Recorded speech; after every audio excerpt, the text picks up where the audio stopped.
My speech today is on how testing affects our school system. Testing is damaging our education system. The classroom experience has been cut back to skeletal basics with no room for creative exploration. Any parent with more than one child knows that each child has a different way of learning. Yet the standardized tests are generic tests geared to a grade level and not to a specific way of learning. Schools have taken the approach of teaching just how to answer the questions right, instead of testing to see how improvements can be made to reach all children and not just the select few. Let's do less testing. Let's take a step back from testing and more to teaching to all learning styles and more subjects to increase learning in the classroom. There have been multiple studies that have been done on the effects of our education system's testing. One such study was done by James E. Scholl, a PhD, who relates the effects of testing caused by the No Child Left Behind Act. In his study, James E. Scholl made multiple remarks of how testing has not only affected the quality of learning, but how schools operate and teach the materials as well.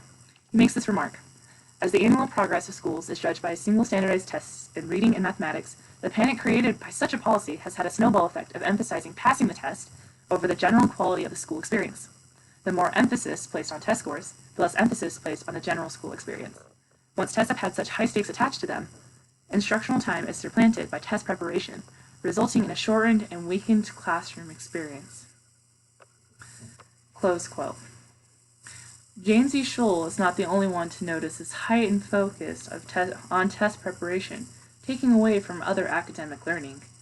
Diane Ravitch, author of The Death and Life of the Great American School System, also said this: the time allotted for test preparation increased, and the time available for the arts, history, and other subjects shrank. There are also some cases where schools will adjust their programs or classes to try and get better test scores.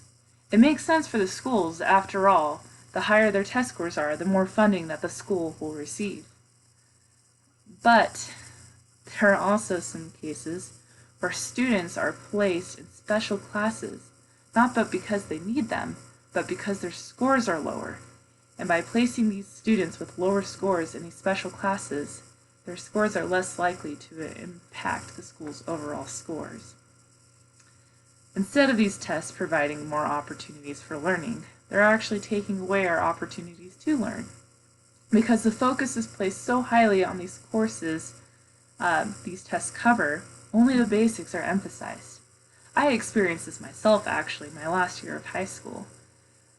Because of our limited curriculum, I was not able to take some extra classes that I wanted to, such as physics and language.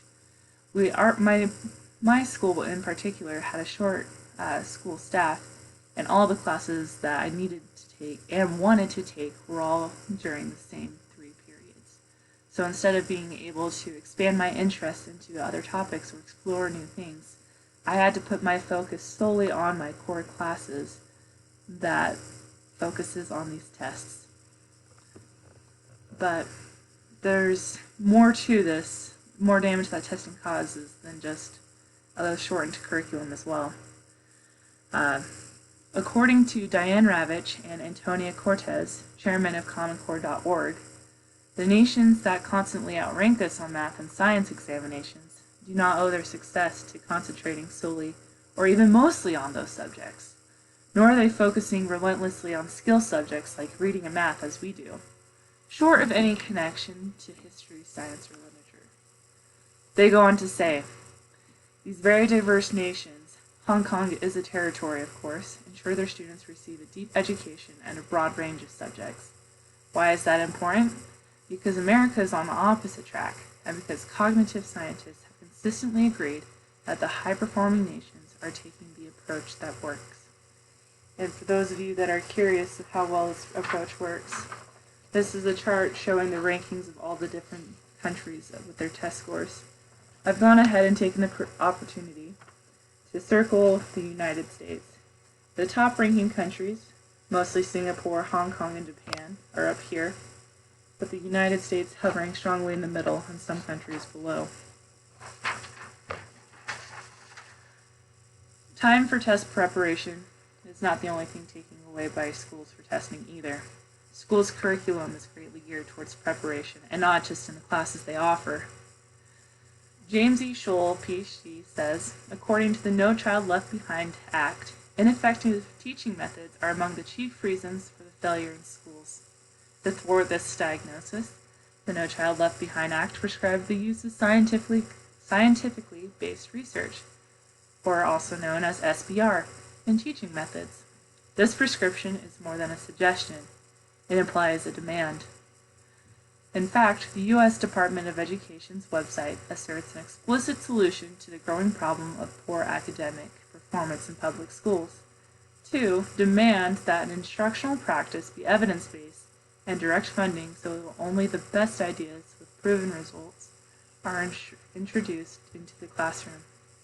The No Child Left Behind Act confidently issued the edict to use science-based research in the classroom with hope that it would vastly improve teaching.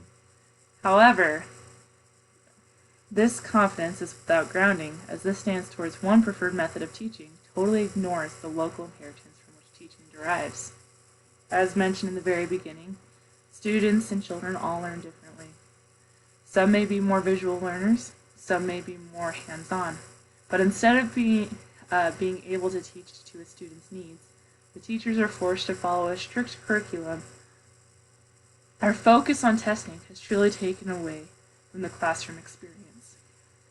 And if we don't change what we're doing and take a step back from testing and focus more on actual learning, we're not going to get better. Those nations that outrank us are going to continually leave us in the dirt. This is what I urge you to do. Let's put something into action. Let's move forward. Let's focus on doing less testing and more on teaching to all learning styles and subjects to increase learning in the classroom. We need to help these children. We need to help others be able to learn the way that they learn best. Thank you for listening.